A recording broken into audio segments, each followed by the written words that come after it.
वायु प्रदूषण, जल प्रदूषण आ ध्वनि प्रदूषण के नाम सब क्यों सुनने हैं। मुदा आब एहि संसार में एक नया प्रदूषण के खतरा सेहो बढ़ल अछि, जेकर नाम अछि प्रकाश प्रदूषण। प्रकाश प्रदूषण विश्व के सबसे बड़का टेलीस्कोप के लेल खतरा बनि गेल वैज्ञानिक सबके कथन छनि। अंतरिक्ष में नजर राखय वाला विज्ञ सब एहि संबंध में चेतावनी जारी केने छथि।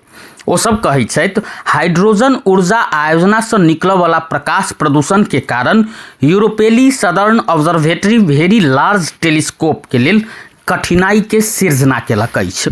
एहन अवस्था में प्रश्न उठैत अछि जे प्रकाश प्रदूषण की अछि, एहि सँ केना खतरा भऽ सकैत अछि आ एहि के प्रभाव की हैत। एहि के कारण पृथ्वी में बढ़य वाला कृत्रिम प्रकाश अछि, ई अतेक बेसी बढ़ैत जा रहल अछि जे राति के आकाश से सौर मंडल के तारा सब आ घटना सब देखय में कठिनाई भऽ रहल अछि।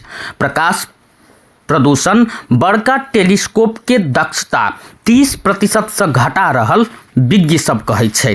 टेलीस्कोप के क्षमता गुमौलाक बाद खगोलविद सब के लेल समस्या उत्पन्न सेहो भऽ सकैत अछि।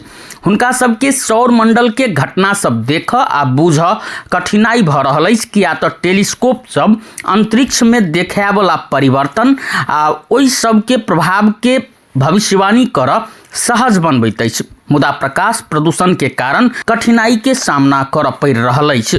टेलीस्कोप के लेल कठिनाई बढ़ऽ के कारण एकर स्थान सेहो अछि। यूरोपियन सदर्न ऑब्जर्वेटरी के वेरी लार्ज टेलीस्कोप दक्षिण अमेरिकी देश चिली में स्थापित अछि।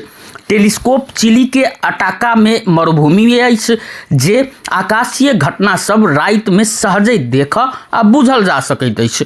अमेरिकी कंपनी AES एनर्जी चिली में बड़का नवीकरणीय हाइड्रोजन प्लांट निर्माण करऽ के योजना बनौलक अछि। ई ऑब्जर्वेटरी रहल स्थान से किछु किलोमीटर दूर मात्रे अछि। एहि परियोजना से होबय वाला प्रकाश प्रदूषण ऑब्जर्वेटरी आ VLT टेलीस्कोप के संचालन में बड़का जोखिम के सिर्जना केने वैज्ञानिक सबके कथन छनि।